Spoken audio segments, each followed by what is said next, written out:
ஐயோயோயோயோ ஐயோ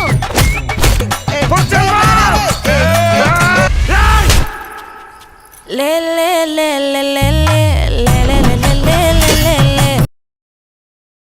ஹலோ வணக்கம் நண்பா, welcome back to my channel. நம்ம பாண்டியராஜா டைரக்ஷனில் இப்போ ரீசெண்டாக தேட்டர்ஸ் ரிலீஸ் ஆன ஒரு தமிழ் ரொமான்டிக் ட்ராமா மூவி தான் தலைவன் தலைவி. இந்த படத்துக்கு நான் IMDb ரேட்டிங் பார்த்தீங்கன்னா 10க்கு வந்து 6.6 ரேட்டிங் கொடுத்துருக்காங்க. கொஞ்சம் டீசெண்டாக தான் படம் அமைஞ்சிருக்கு. இந்த படத்தில் யாரை நடிச்சிருக்கேன் பார்த்தீங்கன்னா நம்ம விஜய் சேதுபதி மற்றும் நித்யாமணி இந்த படத்தில் மெயின்டும் நடிச்சிருக்காங்க. இந்த படத்தில் வந்து ஹஸ்பண்ட் ஒய்ஃப்குள்ள என்ன நடக்குன்னு சொல்லிட்டு தான் இந்த படத்தில் அமைஞ்சிருக்கு. அவங்க சண்டைகள், அப்புறம் இந்த சில இடத்துல காமெடியாக இந்த படம் அமைஞ்சிருக்கு. ஸோ இந்த படம் வந்து எப்போ ஓடிடியில் வரும் பார்த்தீங்கன்னா ஆகஸ்ட் 22, அதாவது இன்னைக்கு நைட் 12 மணிக்கு இந்த படத்தை வந்து அமேசான் பிரைம்ல டெலிகாஸ்ட் பண்றாங்க. ஸோ மிஸ் பண்ணாம பாருங்க. இந்த வீடியோ உங்களுக்கு பிடிச்சிருந்தா லைக் பண்ணுங்க, ஷேர் பண்ணுங்க, கமெண்ட் பண்ணுங்க. மறக்காம கோலிவுட் டைம்ஸை சப்ஸ்கிரைப் பண்ணுங்க. Thank you so much guys.